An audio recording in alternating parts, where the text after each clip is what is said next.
Now, the Portfolio Committee on Mineral Resources and Energy is conducting a 3-day oversight visit to the Jagersfontein mine in the Free State. The committee wants to assess the damage caused by mudslides and flooding in the area. This after the mine dam burst last Sunday.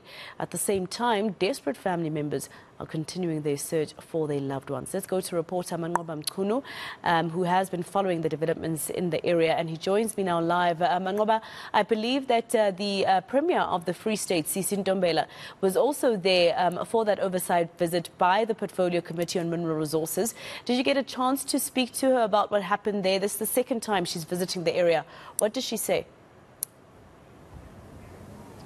Indeed, Masiko, we did speak to Premier Sisi Ntombela just a bit earlier on, where she was talking to some community members and just, assessing the situation as far as the intervention is concerned. Of course, the Premier saying that, there have been quite a huge devastation in this community, and saying that they are glad to see some interventions that are coming as far as humanitarian aid is concerned. But of course, when it comes to the issue of accountability, the Premier saying that they're going to ensure that they hold those that are responsible to account. And she is currently here in this meeting that is taking place here in the township of Itumeleng between community members as well as the Portfolio Committee on Mineral Resources. And just a short while ago, we heard some of the community members raising their concerns, some of them saying that they've lost everything, they've lost their houses. We also heard from families that have lost loved ones in this. But I've got one of the mine workers, of course, who was also working at the mine when this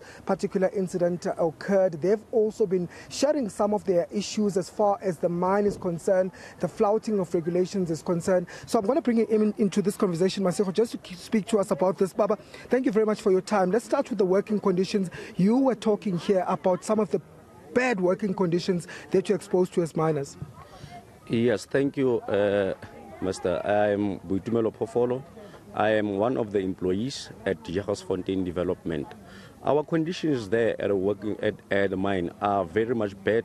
One thing that I can tell you is that we don't have any benefits as the employees. Pension, provident fund, and our health and safety, the medical also. Our health and safety condition is not on good conditions because of if ever you can go and investigate about the issue that actually happened on Sunday there and find out from the health and safety officer to say when last they did inspection on, in regarding that dam. He will never give you answers for that. So there was no inspection according to what you know as a worker in that mine? There is no inspection that has been done as much as I know regarding that slams dam, because of I think there must be daily inspections that needs to take place. You were working on that night leading into the morning where this incident occurred. What happened? Were there any warnings? Were there any signs that this was going to happen? What actually happens, we are working shifts there. So there is day shift and night shift. So we were working day shift, but then on Saturday, there is a shift that was on night shift. When we go inside on Sunday, they told us to say, they reported the matter, to say the dam is busy cracking. They reported the matter to their shift foreman. What time was it? They said they reported it at 10 o'clock in the night. And then the shift foreman said, no, they are just mad, that thing will never happen. And then at 2 o'clock, they reported again. And then it's whereby the shift foreman reported to one of the Yellow Fleet foremen that is responsible for that dam. And then that Yellow Fleet foreman told them to say, no, you are mad. This thing will never cause a disaster. And then at 6 o'clock when we entered, it's whereby that thing cracked and then did this mesh.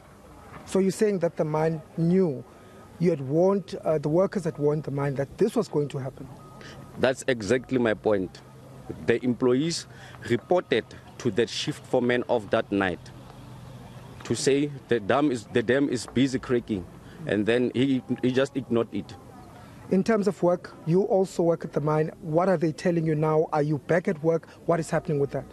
What is actually happening is that we were supposed to go to work like yesterday because of they said that the mine sent us SMSs to say we must resume back to work. And then we told them to say we cannot go to work whilst we are still on trauma because we saw when this thing happened.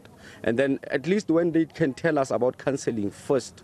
And then today they even sent it, they are one of the management to come and tell us to say if ever we don't go to work, we are going to lose our jobs. And then we told him the very same thing to say we cannot go back to work whilst we are still in trauma.